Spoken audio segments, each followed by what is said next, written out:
আসসালামু আলাইকুম। কেমন আছেন সবাই? আশা করি সবাই ভালো আছেন। আমরা যারা সৌদি আরবে থাকি, আমাদের পাসপোর্ট কোম্পানি বা কফিল আটকিয়ে রাখে। আসলেই পাসপোর্ট কোম্পানি বা কফিল আটকিয়ে রাখে কেন? বা এইটার কি কোনো বৈধতা আছে কিনা? এই বিষয় নিয়ে অনেকেই কমেন্ট করে, অনেকেই হোয়াটসঅ্যাপে নক করে যে, "ভাই কোম্পানি আমার পাসপোর্ট আটকিয়ে রাখছে। পাসপোর্ট কিভাবে নিতে পারি? এটা কি কোনো নিয়মের মধ্যে পড়ে কিনা? বা কফিল পাসপোর্ট আটকিয়ে রাখে কেন? দিচ্ছে না কেন?" এই বিষয়টা আজকের এই ভিডিওতে ক্লিয়ার করব। আশা করি ভিডিওটা শেষ পর্যন্ত দেখবেন। যদি চ্যানেলে নতুন হন, চ্যানেলটা অবশ্যই সাবস্ক্রাইব করে রাখবেন। পরবর্তী ভিডিওর জন্য বেল আইকন অন করে রাখবেন। তো আমরা জানি যে সৌদি আরবে পাসপোর্ট কোনো কোম্পানি বা কফিল আটকিয়ে রাখার কোনো আইন নেই বা কোনো বিধান নেই। সরকারিভাবে বলা আছে যে কোনো কর্মীর পাসপোর্ট কোনো কফিল বা কোম্পানি আটকিয়ে রাখতে পারবে না। আটকিয়ে রাখলে সেটা দণ্ডনীয় অপরাধ। আর সেটার জন্য ৫,০০০ রিয়াল জরিমানার বিধান আছে মক্তবাল আমেল থেকে। তো এরপরেও কিন্তু আমাদের পাসপোর্ট কফিল আটকিয়ে রাখে। এর কিছু কারণ আছে। এর কিছু কারণ হলো যে কিছু সময় আমরা দেখছি যে কিছু কোম্পানি বা কফিল পাসপোর্ট আটকে রাখে না বা পাসপোর্ট যার পাসপোর্ট তার কাছেই দিয়ে দেয়। আর যে সকল কোম্পানি বা কফিল পাসপোর্ট আটকিয়ে রাখে, সেই ধরনের কোম্পানি বা কফিল এখানে ২ টা কারণে পাসপোর্ট আটকে রাখে। একটা হলো যে কর্মী যেন তার কোম্পানি বা তার কাছ থেকে পালিয়ে না যেতে পারে। পালিয়ে গেলেও এই পাসপোর্টের জন্য যেন অন্ততপক্ষে কফিলের শরণাপন্ন হতে হয়। আর দ্বিতীয়ত হলো যে পাসপোর্ট এমনিই রেখে দেয়, যে বিভিন্ন কারণ দেখিয়ে রেখে দেয় যে, "তোমরা তো কোম্পানিতে কাজ করো, তো পাসপোর্ট তোমাদের কাছে থাকলে পাসপোর্টটা হারিয়ে যেতে পারে। পরবর্তীতে বিভিন্ন ধরনের সমস্যার সম্মুখীন হতে পারো। তো কোম্পানির যে অফিস থাকে, যেটাকে আমরা মক্তব বলি, মক্তবে কর্মীদের পাসপোর্টগুলো জমা রেখে দেয়। আ চাইলে আবার দিয়ে দেয়। যে যার পাসপোর্ট সে যদি বলে যে আমার পাসপোর্ট দিয়ে দে, তারা কিন্তু পাসপোর্ট দিয়ে দেয়। তবে এই ২ টা কারণে পাসপোর্ট আটকে রাখে। একটা হলো যে কর্মী যেন পালিয়ে না যেতে পারে, কর্মীকে একটা মানে প্রেশারের মধ্যে রাখে। আর দ্বিতীয়ত হলো যে কর্মী যেন পাসপোর্টটা হারিয়ে না ফেলে, একটা দায়িত্বর মধ্যে থেকে মানি একটা ভালো কাজ করে আরকি। একটা দায়িত্বের মধ্যে থেকে পাসপোর্টগুলো তারা একটা আ জায়গায় সংরক্ষণ করে রাখে এবং যখন প্রয়োজন কর্মীর পাসপোর্ট, তখন পাসপোর্টটা কর্মীকে দিয়ে দেয়।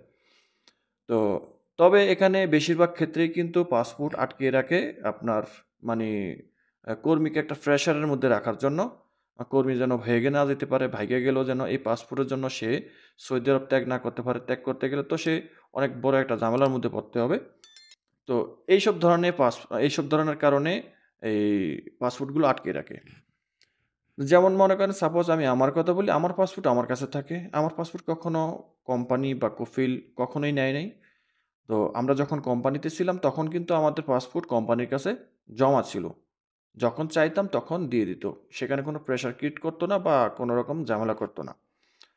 তো এখন যেহেতু আমরা কোম্পানিতে নেই অনেক বছর ধরে, তো আমাদের পাসপোর্ট কিন্তু আমাদের কাছেই থাকে। মূলত নিয়ম হলো যে পাসপোর্ট আমার কাছেই থাকবে। কারণ এটা আমার সম্পদ। এটা পাসপোর্টটা আমার বাংলাদেশের পাসপোর্ট। এটা সৌদি আরবের মধ্যে না। কাজেই সৌদি আরবে কোনো ব্যক্তি কর্মীর পাসপোর্ট আটকিয়ে রাখতে পারবে না। এখন আপনার পাসপোর্ট যদি কোম্পানি বা কফিল আটকিয়ে রাখে, সেটার জন্য আপনি কি করবেন? সেটার জন্য আপনাকে এখানে আইন আছে, বিচার বিভাগ আছে। মক্তব আমল থেকে সোজা সাপটা বলে দেওয়া হয়েছে যে কোনো কর্মীর পাসপোর্ট যদি মালিক কিংবা কোম্পানি আটকিয়ে রাখে এবং চাওয়া মাত্র যদি না দেয়, সেক্ষেত্রে কর্মী যখন তখন ২৪ ঘন্টা ৭২ ঘন্টা মুক্তবাল আমেলের দরজা খোলা আছে কর্মীর জন্য, যে আপনি মুক্তবাল আমেলে যাবেন। সেখানে গিয়ে নালিশ করবেন যে আমি আমার কফিলের কাছে বা কোম্পানির কাছে আমি পাসপোর্ট চেয়েছি। আমার পাসপোর্ট দিচ্ছে না। কয়েকবার চাওয়ার পরেও পাসপোর্ট দিবে না, না বলে দিছে। এখানে কিন্তু আপনার অবশ্যই প্রমাণ থাকতে হবে যে পাসপোর্ট কোম্পানির কাছে আছে এবং আপনি পাসপোর্ট চেয়েছেন, আপনার পাসপোর্টটা দিচ্ছে না। তারা সেটা না বলে দিছে। কারণ দেখা গেছে আপনি যখন মক্তবাল আমেলে যখন আপনি নালিশ করবেন, সেখান থেকে তলব করবে আপনার কোম্পানিকে বা আপনার কফিলকে তলব করবে যে পাসপোর্ট কেন দিচ্ছে না? তখন যদি সে একবার বলে যে, "কর্মী তো আমার কাছ থেকে পাসপোর্ট চায়নি, আমি পাসপোর্টটা সংরক্ষণ করে রাখছি, যেন সে পাসপোর্টটা হারিয়ে না ফেলে।" এটা বলে কিন্তু কোম্পানি বেঁচে যায় বা কফিল বেঁচে যায়।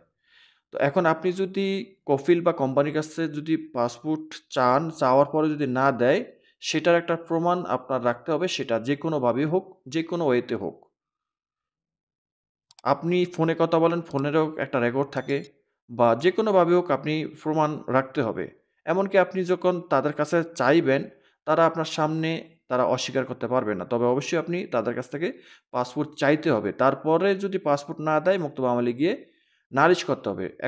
নালিশ বলতে মামলা করতে হবে। মামলা করলে যদি প্রমাণ পায় যে আপনার পাসপোর্ট কোম্পানি দেয়নি বা কফিল দেয়নি, সেক্ষেত্রে কফিল বা কোম্পানির বিরুদ্ধে তারা একটা স্টেপ নেয়।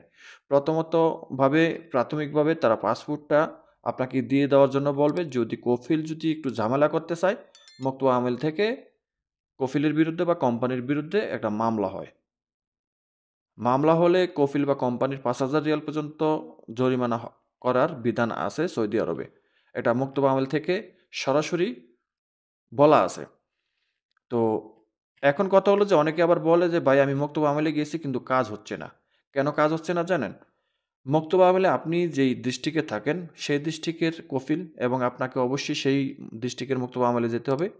তো ওই মোক্তবা আমলে দেখা গেছে আপনার কফিলের আত্মীয়স্বজন, বন্ধু-বান্ধব, পরিচিত কেউ না কেউ একজন আছে।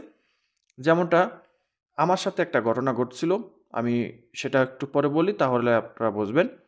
তো আপনার কফিল বা এই মোক্তবা আমেল যদি একই জায়গার হয়ে থাকে সেখানে একটা সম্পর্কের খাতিরে কিন্তু আপনার পাসপোর্টটা আপনি উদ্ধার করতে পারতেছেন না মুক্তবা আমেলের মাধ্যমে। সেখানে মুক্তবা আমেলের যেই কর্মকর্তারা আছে তারা আপনার সাথে মানি দুর্নীতি করছে। তারা তার আত্মীয়স্বজন বা বন্ধু-বান্ধব হিসেবে তার কথা রাখছে, কফিলের কথা রাখছে, আপনার কথা রাখে নাই। আপনাকে দূর করে তাড়িয়ে দিছে। যেমনটা আমার সাথে একবার হয়েছিল। আমি যখন একটা কোম্পানিতে ছিলাম, তো সেই কোম্পানি থেকে আমি ট্রান্সফার হব। তো কফিল আমাকে ট্রান্সফার দিচ্ছে না। তো এমত অবস্থায় আমি মুক্তবা আমেলে যাই।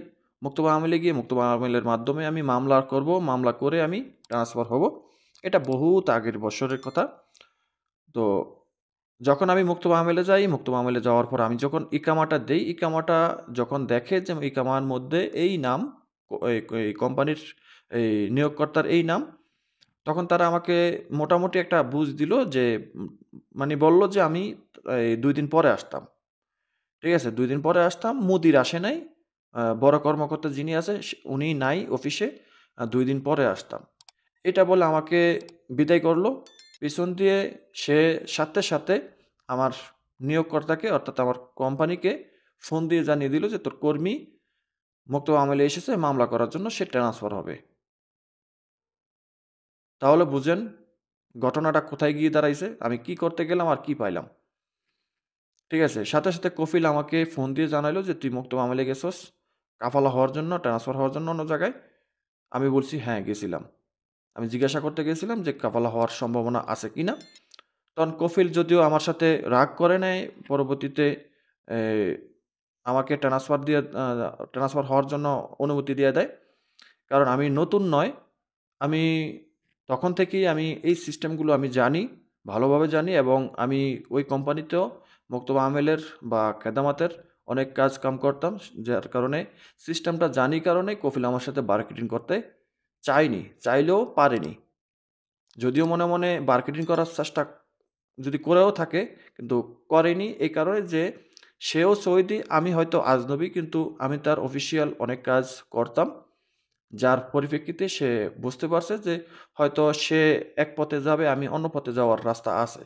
আমার জন্য যে রাস্তা বন্ধ আছে এমনটা নয়। আমি আজকে এই মুক্তবা আমলের মাধ্যমে কিছু করতে পারিনি, আমি আরেকটার মাধ্যমে করব। আমি আপনি যদি আপনার ডিস্ট্রিক্টের, আপনার কফিলের এলাকার যে মোক্তবা আমেল আছে, সেই মোক্তবা আমেলের মাধ্যমে যদি নালিশ করে আপনি যদি পাসপোর্ট উদ্ধার না করতে পারেন, সেক্ষেত্রে আপনার রাস্তা খোলা আছে। আপনি চাইলে অন্য মোক্তবা আমলে যেতে পারেন। অন্য ডিস্ট্রিক্টের মোক্তবা আমলে যেতে পারেন। সেখানে গেলে আপনার কাজ 100% হয়ে যাবে।